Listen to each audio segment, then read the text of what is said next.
বিভিন্ন হাসপাতালে পুরুষ এবং নারী হাসপাতাল বিভিন্ন জায়গায় আছে, লঞ্চ ঘাট এরকম স্টেশনগুলিতে নারী পুরুষের জন্য আলাদা থাকে বাথরুম।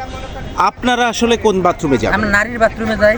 আমরা এখন নারীর বাথরুমে যাই, কিন্তু আমাদের জন্য তার কোনোটা আলাদাভাবে কিছু করার নেই। যেগুলো আমরা হাসপাতালে গেলেও আমাদের মানুষ, মানে যারা ডাক্তার আছে নার্স আছে, আমাদের দেখতে একটু সমস্যা হয়, আমাদের জন্য কথা বলতে সমস্যা হয়, এরা একটু আমাদের অন্যরকমই ভাবে।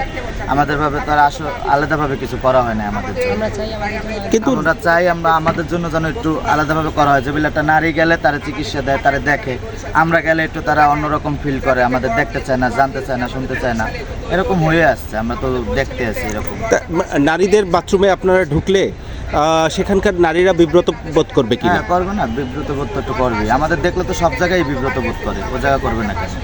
তো সেক্ষেত্রে আপনারা কি চান? সেক্ষেত্রে আমরা চাই আমাদের দিকে একটু সরকার তাকাক, আমাদের একটু দেখুক, এই আর কি চাওয়ার আছে সরকার।